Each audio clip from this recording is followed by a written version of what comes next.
Greetings, good morning everybody, what's up? So kind of doing this video a little bit different from how a lot of people are doing it, because I know people's been comparing mobile service providers,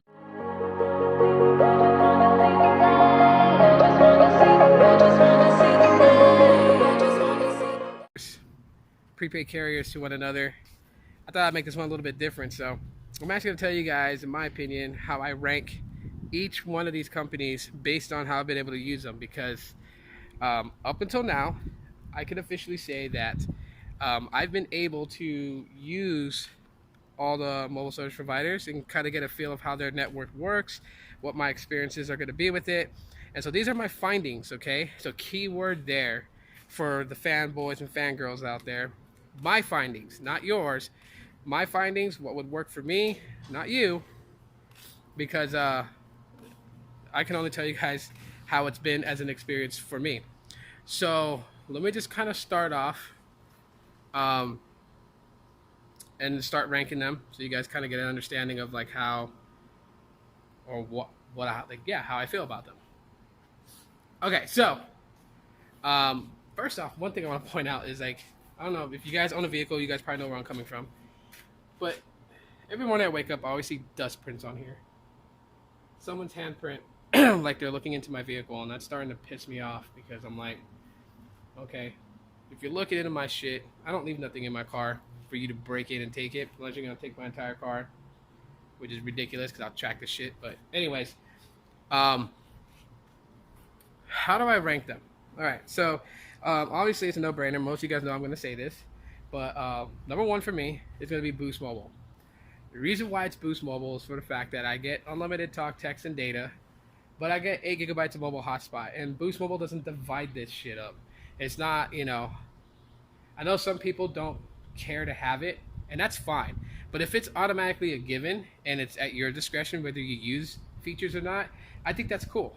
So for me, instead of having like a $50 plan on Boost Mobile and then a $45 plan on Boost Mobile, both of them offering unlimited data, but one gives you 8 gigabytes of mobile hotspot, I just think it's cool where it's just like, it's in there, whether you use it or not. $50, boom, there you go. And I do use the mobile hotspot. I use it for my other devices that have a allotted amount of data to use per month. If I don't feel like burning all their data up, but I feel like using the phone because I carry multiple phones with me, then I could just turn my Boost Mobile phone into a mobile hotspot for my other devices to connect to, so it works out great. Following Boost Mobile will be Mint SIM. Mint SIM for a couple of reasons. One is because you buy in bulk, okay? So it does not offer an unlimited data service in that sense where you're getting unlimited 4G LTE speeds. You get an allotted amount based upon the tier that you purchase. I was using the top tier, which was 10 gigabytes, so maxed out was 10 gigabytes. After that, you get throttled down to like 2G speeds or less. But the service was fast. It's on T-Mobile. I have to say, at times, Mint SIM was faster than my Boost Mobile service. But again, it's a allotted amount of data, so that was the only downside to it. Now, if Mint SIM had an all-out unlimited 4G LTE data service pack, then yeah, that would be number one. But till then, they're in second place. Following them, I'd have to give it up to Cricket. Now, I know people will be like, well, Cricket has, 8 megabits per second. If you read the fine print, it's 4 megabits per second on 4G LTE. Look, talk numbers all you want in fine print, and I know people say to read the fine print. I even tell people to read the fine print, but for some reason with Cricket, the fine print does not hold them back, because when I've used Cricket service, it is fast. GSM AT&T network, Cricket wireless is pretty damn awesome. So I give it to them on that. And I know there's prepaid AT&T prepaid, or what used to be called GoPhone. GoPhone seems to be slower than Cricket. Why is that? In my area, I'm not sure. Maybe more people go with AT&T than Cricket, but I figured Cricket's so damn popular that most people would have gone with Cricket rather than AT&T prepaid, but who knows?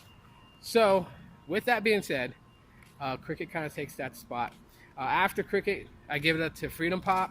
I know both of these that I use. Cricket runs on AT&T.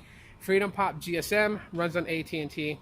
The only reason that I give Cricket the spot over FreedomPop is that, one, Cricket does not require you to have a specific app downloaded to your phone in order to be able to call and text.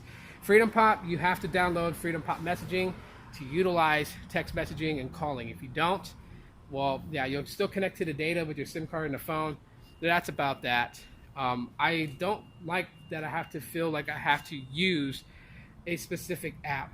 If I want to use Android messaging as my default SMS messaging app, I want to be able to do that. If I want to utilize any other messaging app as my default, I should be able to do that. I do know that FreedomPop is gearing up to become the company that I guess takes on Mint SIM, because FreedomPop is now starting to do their buy in bulk, which is what Mint SIM is known for. So we'll see how that goes with FreedomPop. Following FreedomPop will be Metro PCS. Now, I know you Metro fan lovers out there, you guys are gonna like probably take it the wrong way, but look, it's pretty much like this, okay? The reason why Metro takes a further drop is for the simple fact that they're good. That sounds weird saying, right? They're good. They're pretty damn good, and they're very popular, and that's what becomes their weakness. The weakness is that, you know, right now pretty much the two hottest prepaid carriers out there going head to head is going to be Boost Mobile and Metro PCS. Metro PCS has a lot of followers because a lot of people have jumped ship from Boost Mobile to Metro, which is why I didn't, you know, stick with it. Because of so many people using Metro PCS, network congestion in my city is pretty much like 60% of the time. So 60% of my day, I'm going to be in a situation where the network is congested from so many people using it, which makes for a bad experience for me. So that's why they get that spot. If it wasn't like that, I'm pretty dang sure they would have ranked 1 or 2 on my book. But they don't, because of that reason. And like I said, it's based off my experience. So Virgin Mobile will follow them. I know Virgin Mobile and Boost are pretty much the same, but you know, there's certain handicaps that Virgin Mobile has, like, you know, the plans that they were doing that was like outrageously crazy. And then now they're doing the inner circle thing where they're catering more to iOS users, which, you know, I'm an Android user. For iOS users, good on you, fine for you. You know, you're getting a really slick deal. But then, you know, at the end of the day, I just don't like being told or forced on what carrier, what device on this carrier should I be using. I want to use what I want. If I want to use a Windows phone, then I should have that right to say, hey, I want to be the oddest person out there and use a Windows phone. So Virgin Mobile kind of takes that point. Companies that would have made it into my list, I have to say, one would have been Ring Plus if they were still relevant and still around without the lawsuit they had with Sprint. And the reason why I would say that is because Ring Plus had some pretty awesome plans. And they were always changing their plans, yes, which became annoying, but they were always doing something that was pretty good. And the best thing was that if you found a plan that fit you, you were grandfathered into it, even if they changed their plan to like Mad Bananas because they had some crazy names to it. If they change, you know, you could always stay grandfathered into your plan. I had a free plan with Ring Plus that I thought was pretty dope.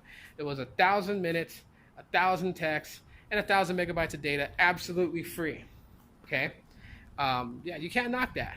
So, anyways, that's my top picks between mobile service providers. Let me know what yours is in the comment section of the video.